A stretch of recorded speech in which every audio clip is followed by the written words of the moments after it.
So even NXT told us at the start of this week's episode that the reason Shotzi got a title shot against Lyra Valkyria is because she gonna make some noise on social media.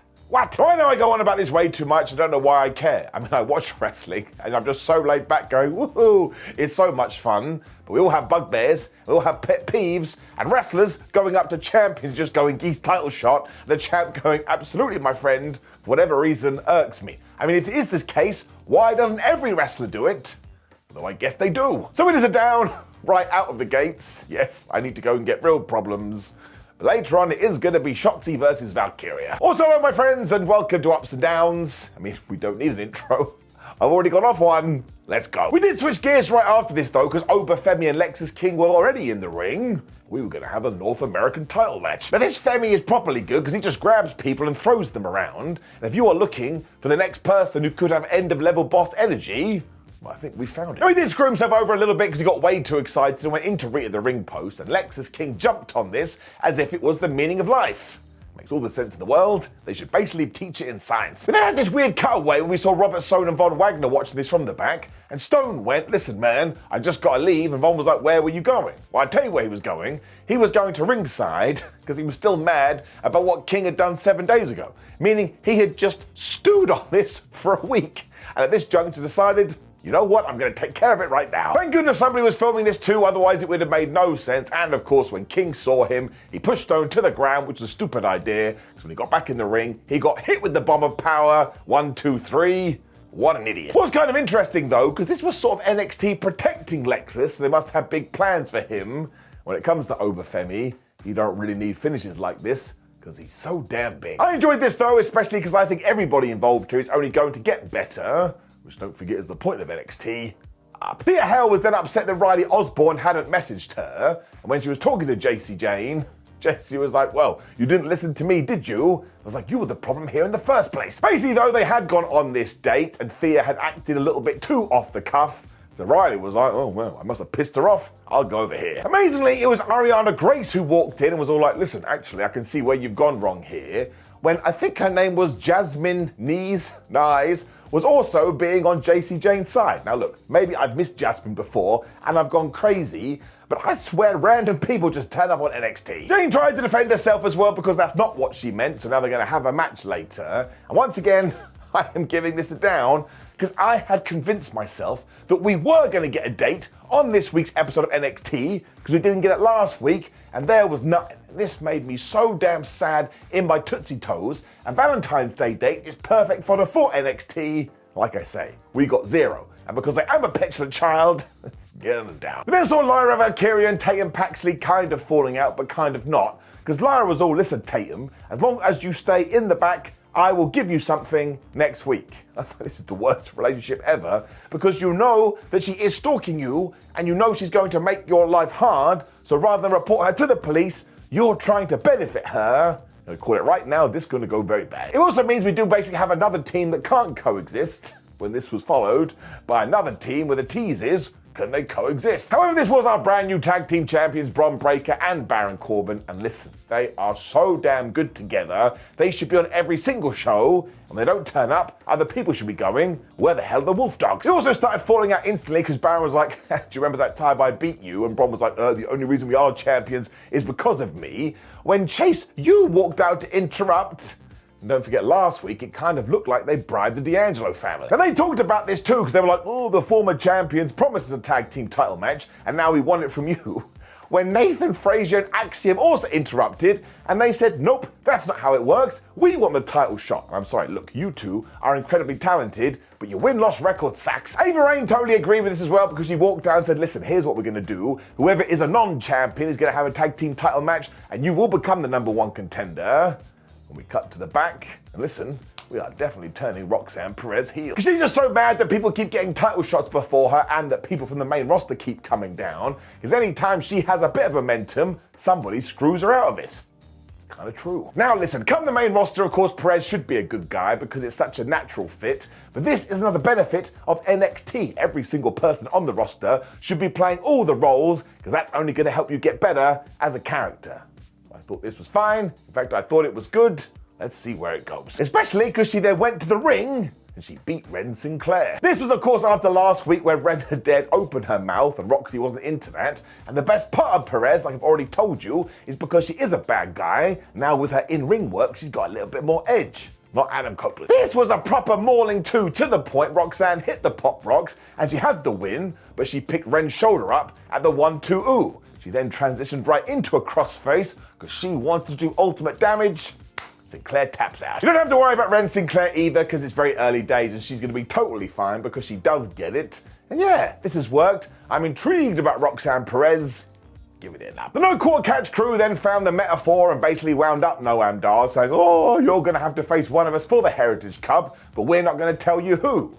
Noam had a meltdown about this, and to be honest, it does feel a little bit unfair. We then went the complete opposite with our next match though, because it was kind of a friends contest. Sorta. But it was Josh Briggs taking on Brooks Jensen, and of course this has happened because he got tough love a couple of weeks ago, and they must be buddies in real life, because my word, they got in there, they must have been watching like Stan Hansen matches from the 1980s, and they just punched each other so damn hard in the face. I mean, this was brutal, and at one point, people's lips were busted open. Briggs also got thrown into Barry Barricade, and Jensen was so desperate to finish him off, he just jumped the damn thing.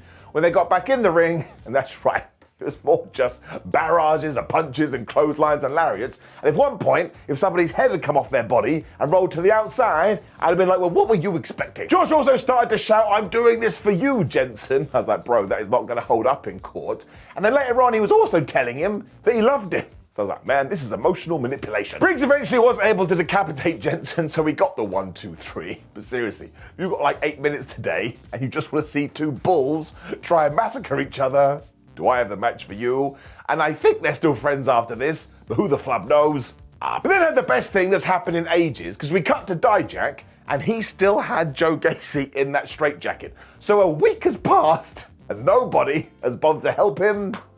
I love NXT. Thankfully, Lusa Crucifino was on hand. He was like, listen, Dijak, you do know that this is kidnapping. When I think Dijak tried to tell him that he lives by his own rules, fair play to Lusa. He's like, that is not how life works. Joe then started to scream, this isn't over. And honestly, I love how bizarre and nuts NXT is. And where does this go? I mean, they've already had the stipulation match, I think. I don't know. I can't remember. And who is going to let him out of that straitjacket? I guess we're going to have to wait to find out. As far as I'm concerned, this was goofy wrestling for life.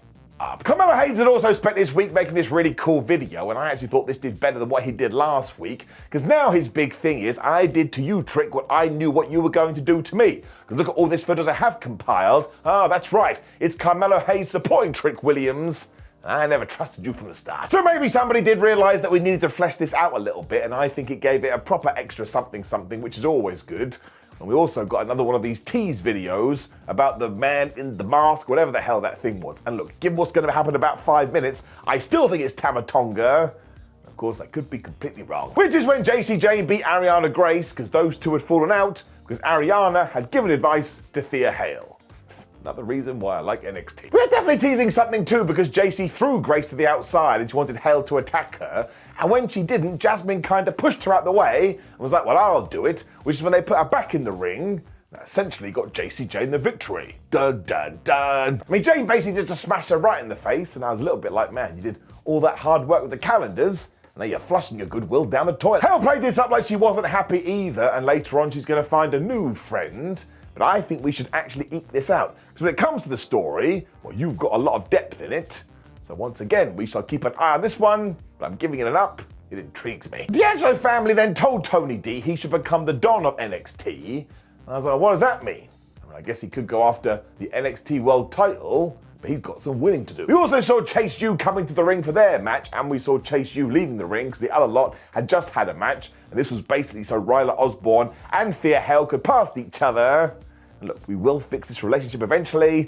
But right now, it's in the toilet. When we had more stuff with Rich Holland, I don't get it. So I think the idea is that he loses his temper and injures people, even though he doesn't want to do that, which is why he was apologizing for attacking Gallus last week with a steel chair. Man, this was really over the top and weird, as you'd expect from an NXT vignette, and I would guess it would end with Rich being like, you know what, I don't care that I hurt people, and I'm going to embrace this, and I'm just going to kick people's ass. But it's just not working for me for some reason. It's not really clicking. I still don't really know why he left the Brawling Brute. So as always, I will let it play out, but right now, it's It's just over my bald head. But not everything on TV can be for me. If you think that, you're a bit crazy.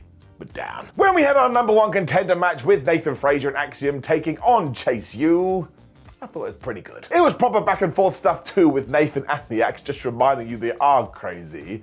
And the 1-2 Axiom got after this Spanish fly. Could watch it all day. Chase then got the hot tag and ran wild as him and Frazer basically went, well, you pin me and I'll pin you. Then you pin my nan and I'll pin your granddad. And if Auntie Joan walks in, we'll pin her too. Essentially though, Andre was able to hit the most devastating move in all of sports entertainment, the surprise roll-up or a variation of. And he got the 3. If you want to say he stole 1, I suppose you could, but it's still a wrestling move. So I suppose you could say that nobody actually lost, which isn't true, because this ties into what I said a second ago.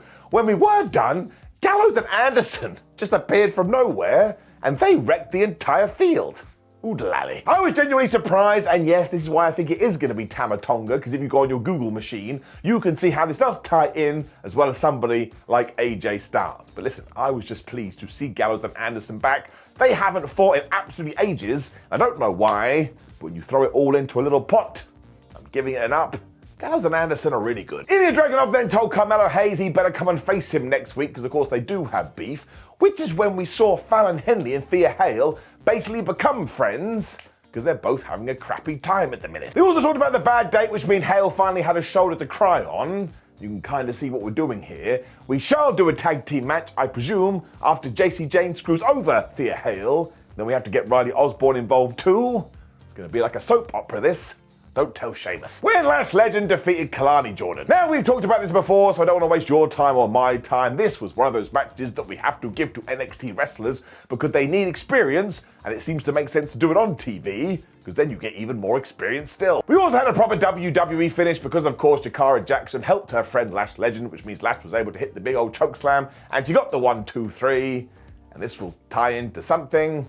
I don't know. Well, that's not actually true, because Kiana James and Izzy Dane turned up after this, and their names rhymed, I just realised, and they all got into it. There you go, there's another tag team match we can do next week. Gallows and Anderson then told us they were going to win the NXT titles, so I still don't understand why they did turn up here. When we got to our main event of Lyra Valkyria versus Shotzi for the NXT title. Now, as I'm sure you've heard, Shotzi goes to do a DDT off the apron here, and she so innocently fell on her leg, but that has resulted in a torn ACL. So it's just one of those freak injuries, but I want to send all the best to her. I think she's already had surgery, but that absolutely sucks. I really hope she can get back soon. There is no good to come from this, because I never want anyone to get hurt, but actually fair play to NXT, because they came up with something that was quite fun. Because Ava Raine walked out and said, listen, Shotzi can't compete, so now I'm going to turn this into an open challenge, when it was answered by none other than Lash Legend. Now, if you pull back the curtain, I presume that it was Lash, because she had just wrestled, so she was still in her gear. But it also meant we were going to get Lash Legend versus Lyra Valkyria in a match that nobody had practiced, because sometimes, or a lot of the time, NXT matches are practiced, which meant all things considered, I thought they did a damn good job. We also made sure to throw narrative in here as well, because we cut to the back and Roxanne Perez was coming out the shower, and she was so damn mad that somebody else had got a title shot, so that's going to fuel her heel turn too. That gets a round of applause. That's thinking on your feet. Otherwise, though, of course, Lyra did win after this funny splash thingamajig. I mean, that did stand out like a sore thumb, but again, they were calling it on the fly, so I ain't going to get mad at this. Every single person involved smashed it. You also have to remember, I bet they were worried about their friend too, because of course Shotzi was being worked on at this point. So when you do bring it all together, it just felt like a well done segment when it could have gone totally off the rails. A lot of people involved here aren't that experienced at all. It's absolutely getting an up, but take that throat over there, because it doesn't matter. Let's just hope Shotzi gets better soon. Which brought us to the end of an absolutely crazy episode of NXT. But if you sit down and don't expect that, you ain't actually watching NXT. Up. Now, of course, please do click the video on the screen, which is ups and downs for Raw, and my word, there's a lot to talk about on that show. Like the video, share the video, and subscribe. Let me know your thoughts about NXT in the comments below. Otherwise, have a great week, my friends. See you soon.